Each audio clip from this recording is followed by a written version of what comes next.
मक्का शरीफ है, लेकिन रूह का किबला पीर का घर और शेख का घर।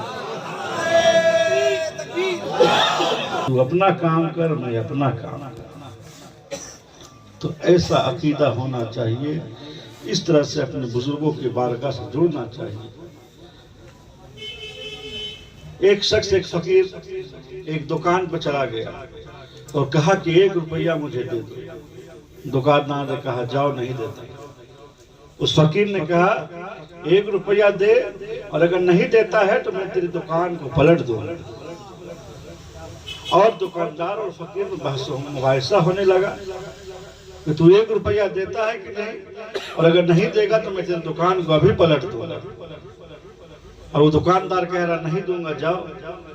तो एक साहिब दिल का वहां से गुजर होता है, वो देखते हैं, फौरन दुकानदार से कहते हैं कि फौरन इसे 1 रुपया निकाल कर दे दो, कहीं ऐसा ना हो कि तुम्हारी दुकान को पलट दो। चुनांचे वो दुकानदार उनकी बात को सुनकर के 1 रुपया दे देता है, वो फकीर चला जाता है। फिर वो दुकानदार कहता है उस साहिब दिल से कि ये आप क्या कह रहे हो, मेरी दुकान को पलट देता। वो एक फकीर था, फटा चिट्टा कपड़ा पहने हुआ था, वो मेरी दुकान को किस तरह से पलट सकता था।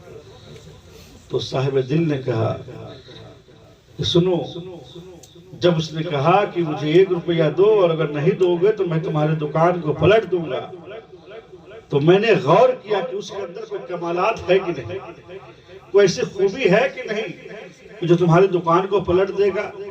तो मैंने देखा कि उसके अंदर कोई खूबी नहीं, कोई कमाल नहीं। फिर मैंने निगाह डाली कि उसके बाप में कोई कमाल होगा, तो देखा कि उसके बाप में भी कोई कमाल नहीं। फिर मैंने गौर किया कि शायद उसके दादा में कोई कमाल होगा, तो देखा कि उसका दादा साहिब दिल है, वो अल्लाह वाला है, वो वलीउल्लाह है, वो अल्लाह का महबूब है, और वो इस वक्त यहाँ मौजूद है। एक हाथ को दुकान के नीचे रखे हुआ है, एक हाथ को दुकान के ऊपर रखे हुआ है कि अभी ये बोले कि मैं तेरी दुकान को पलटता हूँ, वो दुकान को, उसका दादा तेरी दुकान को पलट।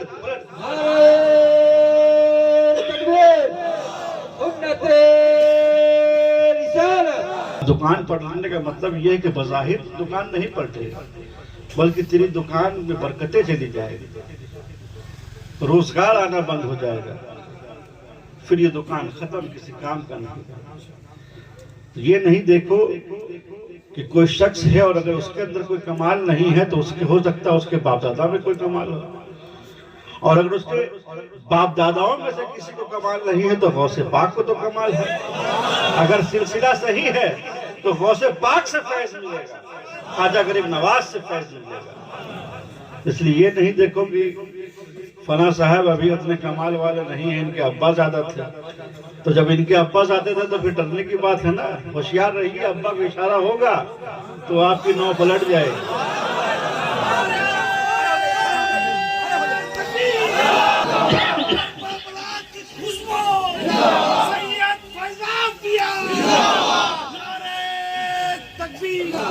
हालांकि गौसे पाक को गुजरे हुए कई सौ साल हो गए, लेकिन फिर गौसे पाक कैसे कह रहे कि मैं क़यामत तक मदद करूंगा, जबकि गौसे पाक को तो मिसाल किया।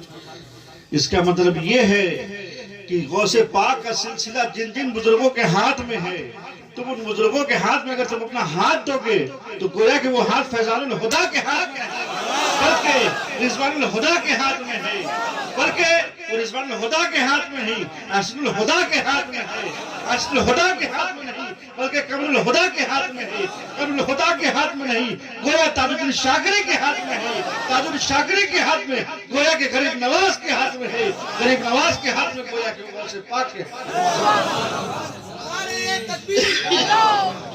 तो साहिब वली जो है, साहिब आलिम जो है, हो सकता है उनमें कोई कमाल ना हो, लेकिन उनके बुजुर्गों में तो कमाल रखा है।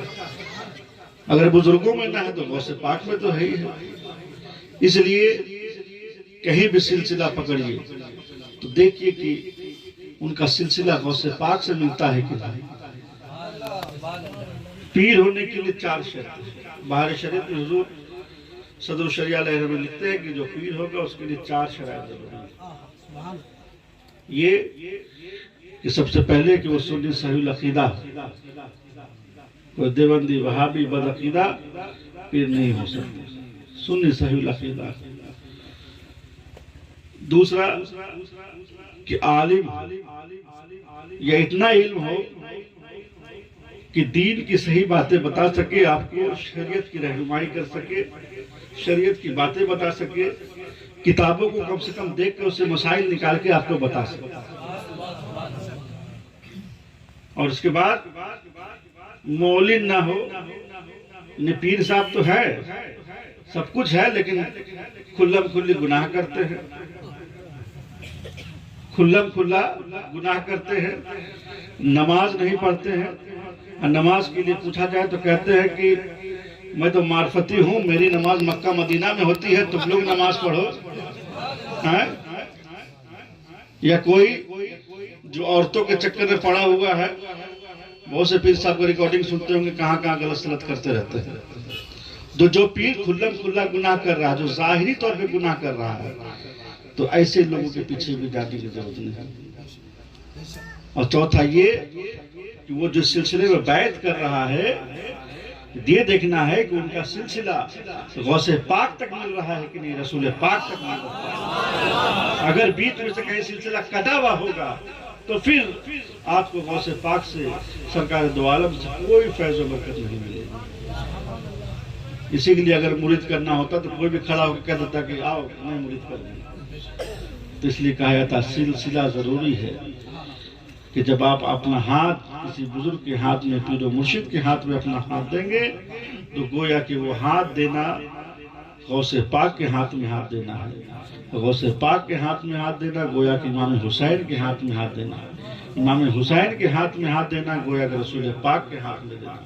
अली मुर्तजा के हाथ में हाथ देना, अली मुर्तजा के हाथ में देना गोया रसूल पाक के हाथ में हाथ देना। और रसूल पाक के हाथ में देना गोया कि खुदाए जुलाल के हाथ में देना, क्योंकि मेरा रब फरमाता है यदुल्लाह फौका यदिहिम, ए रसूल जो आपके हाथ में हाथ देते हैं गोया कि वो अपना हाथ अपने खुदा। तो जब ये सिलसिला सही होगा तभी ना पहुंचेगा। जब सिलसिला बीच में कटा हुआ है तो फिर कोई फैज़ नहीं मिलेगी, कोई बरकत नहीं। तो कोई भी आपके इलाके में आ जाए कि हम बहुत बड़े अल्लामा है, पीर है, ये है वो है, तो देख लो चार चीज उसके अंदर है कि नहीं। वरना आपके मोहल्ले में कितने पीर घूम रहे जो नमाज छुड़ा के रखे, शरीयत का धज्जी उड़ा के रखे, मौत और हयात के बारे में अजब अजब अकायद रखना, जन्नत जहन्नम का इनकार, जबकि जन्नत जहन्नम के बारे में है कि हुवल मौजूदान, दोनों मौजूद है। ऐसा नहीं है कि जब कयामत आएगी, जब कयामत आएगी तो जन्नत जहन्नम बनाया जाएगा, हिसाब किताब होगा, उसके बाद जन्नत जहन्नम तैयार होगा, लोगों को भेजा जाएगा। नहीं, ये दोनों रेडी है, तैयार है, पहले से मौजूद है। जब मरेगा तो उससे सवालात होंगे उसके ईमान के मुताबिक, चाहे वो मर के कब्र में जाए, चाहे मर के वो समंदर के अंदर जाए, चाहे मर के वो शेर के पेट में चला जाए, चाहे वो जल के खाक हो जाए, मेरा रब कुदरत रखता है, उससे सवाल कर लेगा फरिश्ते के जरिया कि मन रब्बो का, तेरा रब कौन है, माँ दीनों का, तेरा दीन क्या है, माँ कुंता तकुल फिशान हाज़ा रजुल, तुम सरकार दो आलम सल्लल्लाहु अलैहि वसल्लम के बारे में दुनिया में क्या कहते थे। ऐसा नहीं है कि कोई मरने वाला मर गया और उसको कहीं छत पे रख दिए और कोई गिद्ध ला के उसको खा जाए, नोच नोच के खा जाए, जैसा है ना उन लोगों का कीदा फारसी लोग का कि गिद्ध को खिला देते हैं। तो तुम चाहे गिद्ध को खिला दो, कहीं भी खिला दो, वो उससे सवाल गिद्ध के पेट में ही अल्लाह कर दे, कोई नहीं बच सकता।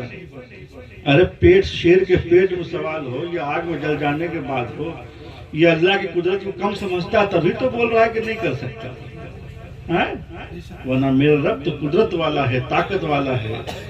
अरे जिसकी कोई इब्तदा है नहीं इंतहा, तो जमान और मकान के हदों से मावरा बेकरार कुदरत और बेपनाह ताकत का मालिक है, जो हर नक्श है जिस्म और जिस्मानियत है पाक और मुनज़्ज़ह है अपनी जात और सिफात में, जिसका कोई शरीक व शरीक नहीं। जिंदगी और मौत उसी के कब्ज़े में है, उसे